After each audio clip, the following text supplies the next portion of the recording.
Hello everyone.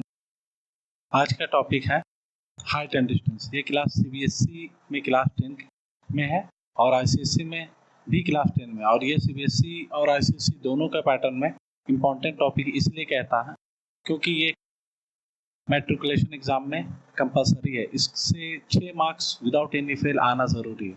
तो इसको अगर हम समझ जाते हैं तो मेरा हाइट एंड डिस्टेंस का प्रॉब्लम क्लियरिफिकेशन से टोटल कंप्लीट हो जाएगा। अब इसको समझना कैसे है, तो ये जो हाइट एंड डिस्टेंस ये एक अलग चैप्टर नहीं है, ये एक ट्रिग्नोमेट्री का पार्ट है, लेकिन इसको हम कह सकते हैं कि ये अलग चैप्टर का फॉर्मेट में है। तो हाइट एंड डिस्टेंस को समझने से पहले हमको ट्रिग्नोमेट्री समझना पड़ेगा। तो ट्रिग्नोमेट्री को समझने से पहले हम पहले से भी तुम लोग को ट्रिग्नोमेट्री का फॉर्मेट समझा चुके हैं। पहला होता है ट्रिग्नोमेट्रिकल रेशियो, दूसरा होता है ट्रिग्नोमेट्रिकल एंगल। वो दोनों का फॉर्मेट हम प्रीवियस वीडियो में डाल चुके हैं। जो देखे नहीं है वो जाके देख सकते हैं। बाकी अब हाइट एंड डिस्टेंस काम कैसे करता है, तो सबसे इम्पोर्टेंट चीज़ है हाइट एंड डिस्टेंस काम करने के लिए, इसके लिए सबसे इम्पोर्टेंट है तुमको एंगल याद करना। और ये वाला चीज़ हम आप लोग को पहले प्रीवियस वीडियो में हम समझा दिए थे कि एंगल को याद करने का ज़रूरत नहीं है। जो चीज़ याद करने का है वो हम खुद बता देंगे कि ये चीज़ याद करना है। जो चीज़ याद करना नहीं है वो चीज़ हम तुम लोग को बता देंगे कि ये चीज़ याद करने का ज़रूरत नहीं है।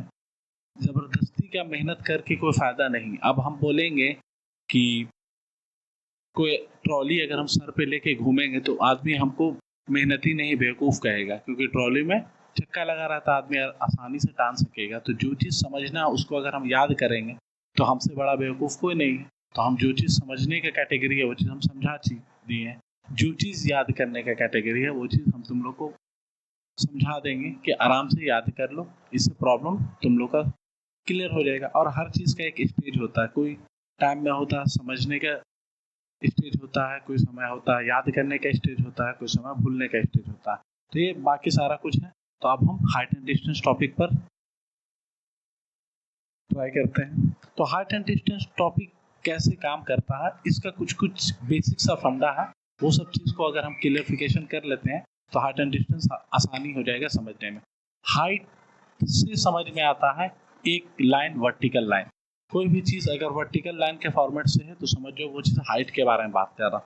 डिस्टेंस से समझ में आ रहा है एक लाइन है जो मेरा हॉरिजॉन्टल लाइन है। तो हॉरिजॉन्टल लाइन इंडिकेट करता है डिस्टेंस को और वर्टिकल लाइन इंडिकेट करता है हाइट को। अब ये ट्रिग्नोमेट्री का पार्ट है, पहले भी हम बता दें ये ट्रिग्नोमेट्री का पार्ट है। तो जब ये ट्रिग्नोमेट्री का पार्ट आया तो इसमें कहीं ना कहीं एक राइट एंगल ट्रायंगल का फॉर्मेशन होगा।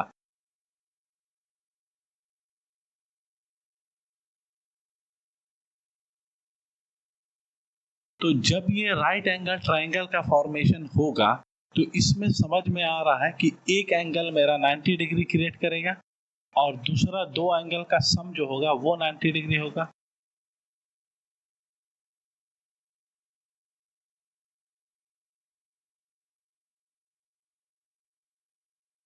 जब एक एंगल 90 डिग्री बनेगा तो राइट एंगल ट्रायंगल के हिसाब से हम पाइथागोरस थ्योरम जानते हैं, h square equal to p square plus b square. ये सब पहले से क्लियरिफिकेशन हो चुका है। तो ये जब है एक वर्टिकल लाइन और एक हॉरिजॉन्टल लाइन, तो ये जब वर्टिकल लाइन और हॉरिजॉन्टल लाइन मिलेगा तो ये जगह पर कितना बनाएगा, राइट एंगल बनाएगा। जब ये यहाँ राइट एंगल बना दिया तो अभी ट्रायंगल क्लियर नहीं हुआ। ट्रायंगल को क्लियर करने के लिए ट्रायंगल क्या होता है, तीन एंगल का एक क्लोज फिगर होना चाहिए। तो यहाँ पर तो दो ही साइड दिख रहा है, तो एक और साइड दिखना चाहिए। तो तीन साइड का क्लोज फिगर अगर हो जाएगा तो मेरा ट्रायंगल फॉर्मेशन हो जाएगा। तो एक लाइन कहाँ से कहाँ मिलेगा, ये एक यहाँ से यहाँ एक लाइन मिल जाएगा। तो जब ये बन गया मेरा राइट एंगल ट्रायंगल बन गया, यही चीज में सारा कुछ हमको पढ़ना है जो हाइट एंड डिस्टेंस आता है। तो अब हम हाइट एंड डिस्टेंस का फॉर्मेट समझाना चालू करते हैं ताकि तुम लोग को हाइट एंड डिस्टेंस अभी तक में जिस को डिफिकल्ट लग रहा होगा, उम्मीद है ये वाला वीडियो समझ देखने के बाद हाइट एंड डिस्टेंस का टॉपिक आसान हो जाएगा।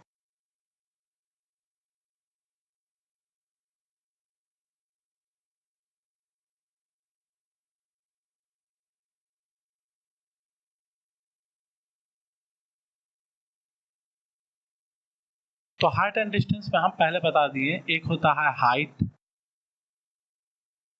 दूसरा होता है डिस्टेंस। जब हाइट हो गया, डिस्टेंस हो गया, ये दोनों चीज क्लियर होने के बाद अब और क्या चीज आएगा? तो अब और जो चीज आएगा वो होगा एक एंगल होगा।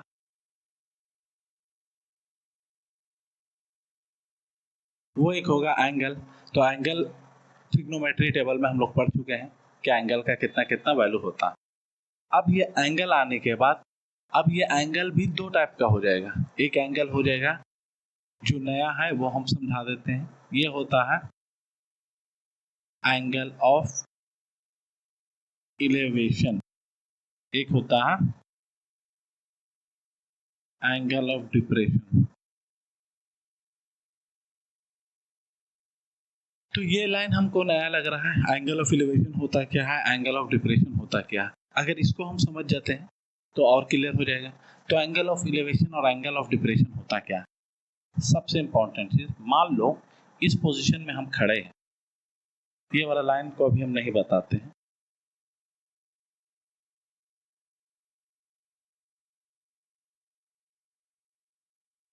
इस पोजीशन में हम खड़े हैं, ये पोजीशन से कोई एक चीज, यहाँ एक हेलीकॉप्टर उड़ता हुआ दिख रहा हमको। तो जब हम देखेंगे तो ये वाला चीज के लिए हम ऊपर की तरफ निगाह रखेंगे, ऊपर की तरफ दृष्टि होगा मेरा। तो जब इसको हम देखेंगे तो मेरा एक यहां से यहां एक एंगल बनेगा।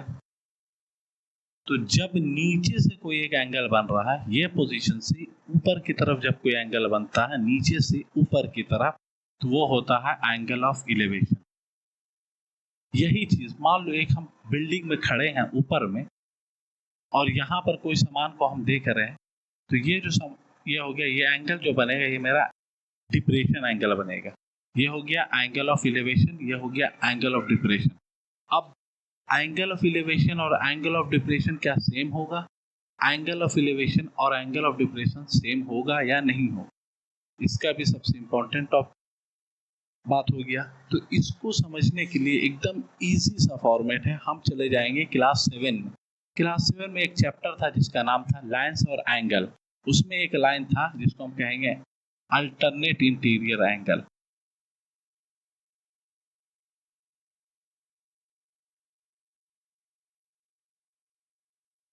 तो ये वाला चीज जो है एंगल ऑफ डिप्रेशन, क्योंकि जब भी फिगर में जब भी तुम जितना कुछ भी देखोगे वो सारा कुछ वैल्यू जिससे भी निकलना रहेगा वो एंगल ऑफ एलिवेशन से निकलता है, ना कि एंगल ऑफ डिप्रेशन से।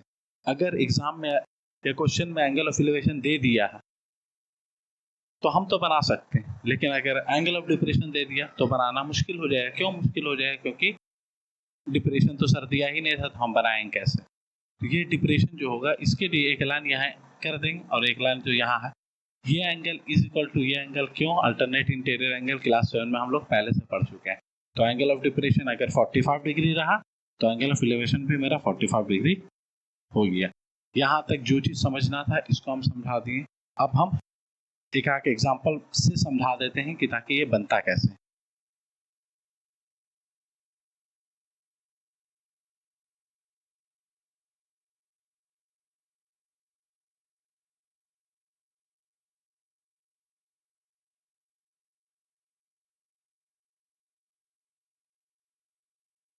और हाइट एंड डिस्टेंस को समझने के लिए सबसे इम्पोर्टेंट इसमें क्या होता है, हाइट एंड डिस्टेंस जो भी क्वेश्चन तुम लोग के पास में आएगा, अगर इसका फिगर तुम सही बना लिए तो 110% गारंटी रहती है इसका आंसर भी आ जाएगा। लेकिन अगर फिगर में ही गलती होगी तो मैथ बनना नामुमकिन हो जाएगा। इस वजह से सबसे इम्पोर्टेंट चीज़ है फिगर पर ध्यान देना। कभी कभी एग्जाम में क्वेश्चन आ जाता है, तो अगर हम फिगर को इंडिकेट करके अच्छे से बना लेते हैं तो मेरे को स्टेप मार्किंग के हिसाब से आधा नंबर ज़रूर दे देगा। तो फिगर भी सबसे इम्पोर्टेंट होता है। तो फिगर बन गया तो मैथ बन गया। अब कैसे बनता है? तो एक क्वेश्चन है, मान लो हम एक बिल्डिंग में खड़े हैं, एक आदमी नीचे खड़ा है और हम बिल्डिंग में खड़े हैं। अब वो आदमी मेरे को देख रहा है 30 डिग्री एंगल से, ठीक है, और बिल्डिंग का हाइट है 50 मीटर, ठीक है। बिल्डिंग का हाइट है 50 मीटर, क्वेश्चन इसी टाइप से देता है। बिल्डिंग का हाइट है 50 मीटर, वो जो आदमी देख रहा है वो मेरे को 45 डिग्री एंगल से देख रहा है।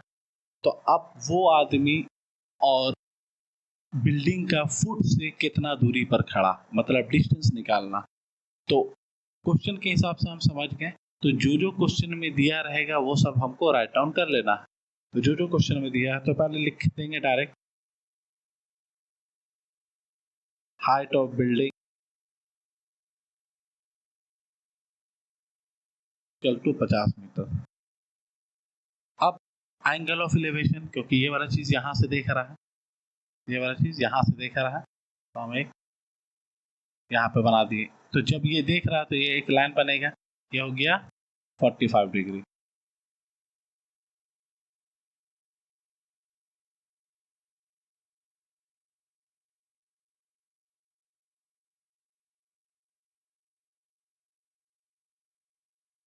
तो जब ये ट्रायंगल बन गया तो इसको एक हम मेंशन कर दिए ए बी सी। तो height of building 50 metre equal to A C. Angle of elevation, तो एंगल ऑफ एलिवेशन क्या हो जाएगा, एंगल ए बी सी। करना कुछ नहीं, एकदम इजी, जो जो चीज दिया हुआ उसको हम राइट डाउन कर रहे हैं। अभी हम बनाना शुरू नहीं किए, जो चीज है पहले लिख लो, क्योंकि ये सारा कुछ फिगर बनाने के बाद ये सारा कुछ लिखने से हमको नंबर मिल जाएगा। जब कंप्लीट हो जाए तो टोटल नंबर मिल जाएगा। तो कुछ स्टेप मार्किंग है, और हाइट एंड डिस्टेंस का 6 नंबर विदाउट एनी फेल आना जरूरी है मैट्रिक के एग्जाम में, इस वजह से थोड़ा सा इस पर फोकस जरूरी है। तो BC हमको नहीं दिया हुआ, तो BC क्या है, distance from foot of building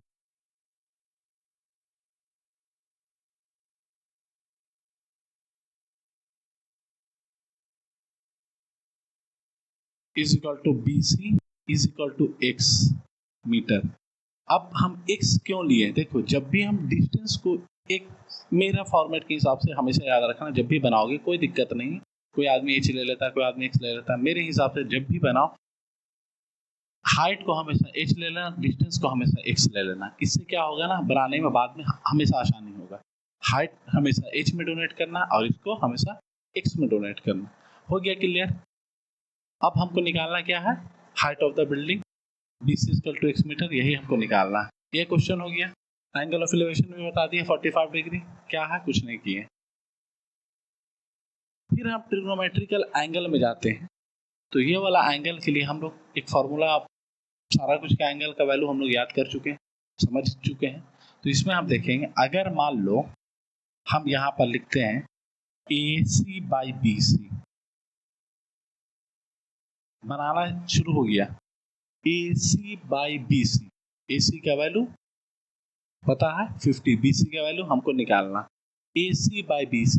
तो AC क्या हो गया, क्योंकि ये एंगल है तो ये P हो जाएगा और ये B हो जाएगा, P by B। P by B क्या होता है, tan।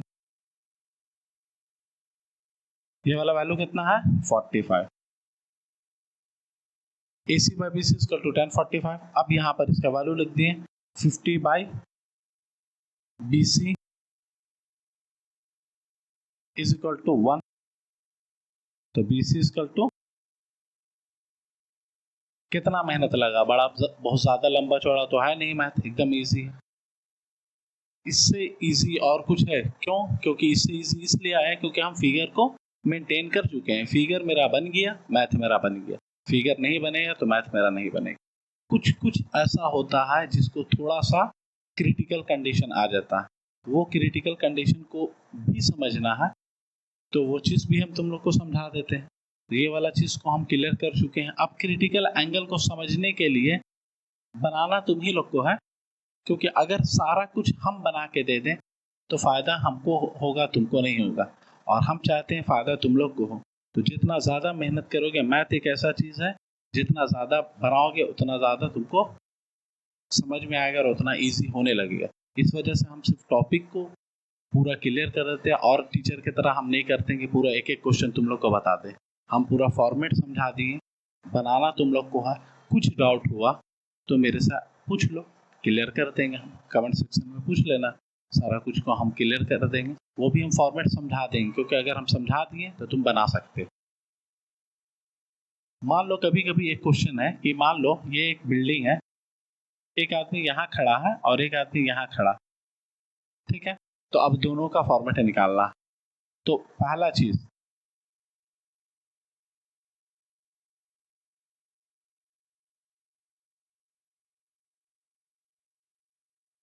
इसमें दिक्कत क्या होता है, दिक्कत यह होता है कि मान लो एक का एंगल दे दिया 45, एक का एंगल दे दिया 60। अब सवाल यहाँ पर आके ये रुक गया, यहाँ तो 90 है, यहाँ हम क्या लेंगे और यहाँ हम क्या लेंगे। क्लियर है। तो करना कुछ नहीं है, जो भी फुट के नजदीक में है उसका एंगल बड़ा होगा, जो भी फुट के दूरी में है उसका एंगल ज्यादा होगा। जो नजदीक में है उसका एंगल ज्यादा होगा और जो दूर में है उसका एंगल कम होगा। क्लियर। अब जो भी चीज दिया रहा, मान लो ये 30 दे दिया, ये तुम्हारा एक, इसका वैल्यू नहीं दिया, इसका वैल्यू दे दिया 15 मीटर। इसको मेंटेन कर लेना है ए बी सी डी, जो जो चीज दिया हुआ उसको लिख देंगे हम, और एक बार इसको पूरा निकाल लेंगे, एक बार इसको निकाल लेंगे, इससे माइनस कर रहे हैं, आंसर आ जाएगा। ये सारा कुछ है। अब आगे बनाओ, जो भी डाउट रहेगा कमेंट सेक्शन में पूछ लेना। तब तक के लिए बाय।